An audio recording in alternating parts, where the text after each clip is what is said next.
It was a pretty grand old party in Milwaukee this past week. But the other story making news has been the debate over President Biden's electability for a second term in office.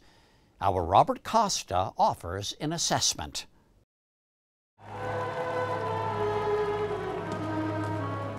Golden balloons fell, along with red, white, and blue, as the Republican National Convention ended this past week with operatic flair. It was a fitting close for a gathering defined by a sense of drama and history. Take a look at what happened. Coming just days after former President Trump survived an assassination attempt. Trump's defiance in the aftermath brought some Republicans to tears.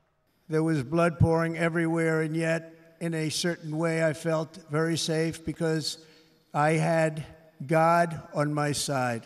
I felt that. Trump's 90-minute acceptance speech, the longest in convention history, won mixed reviews for its two acts, enthralling many early on with his account of the attack, only to then veer into old grievances.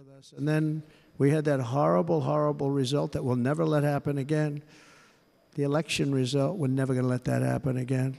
They used COVID to cheat. The impact of the rest of the convention is up for debate.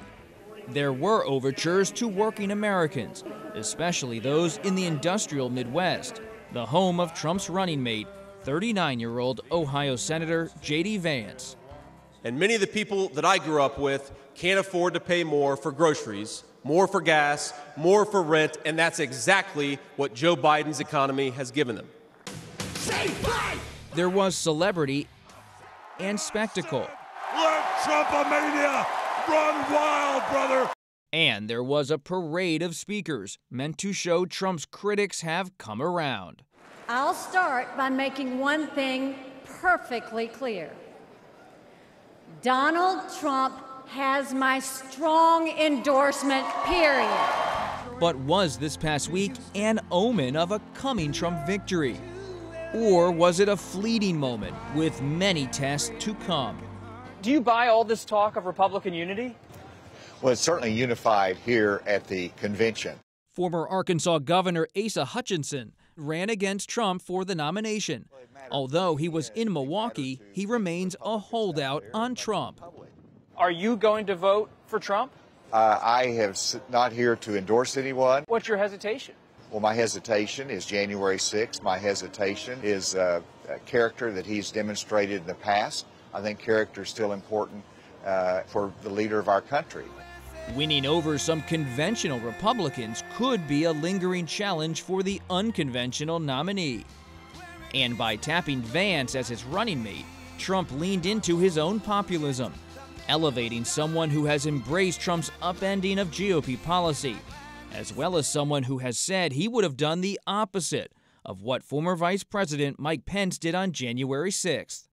If I had been vice president, I would have told the states like Pennsylvania, Georgia, and so many others that we needed to have multiple slates of electors, and I think the U.S. Congress should have fought over it from there.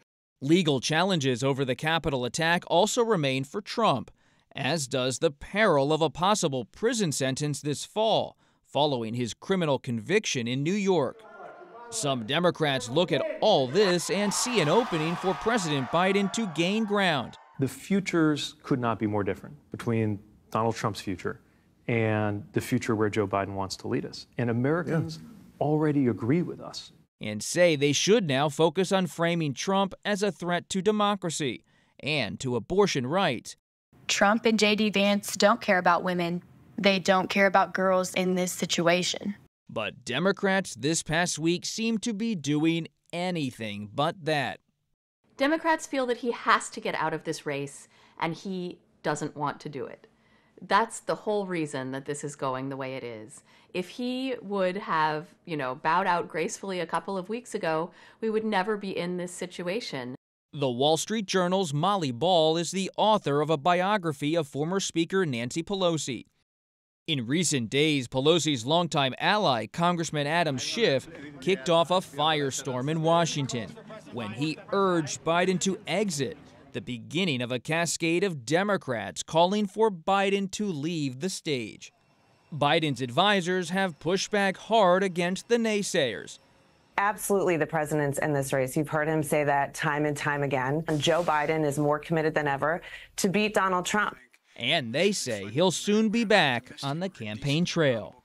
Every Biden confidant I've spoken with says he's so determined to stay in after a half century in politics. Is it really realistic that he can be pushed out? Democrats are now at a stage where they believe if he does not leave this race, the election is lost. Now, it may be lost no matter what they do, but they don't think that they can win with him on the ticket, and therefore they will basically stop at nothing.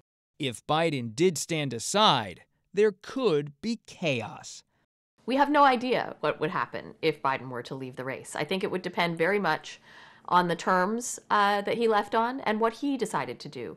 Does he decide that he wants to hand the reins to a successor, be that the vice president or somebody else?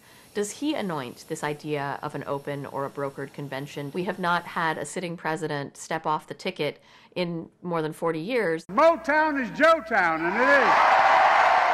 This leaves Democrats and Republicans at a crossroads.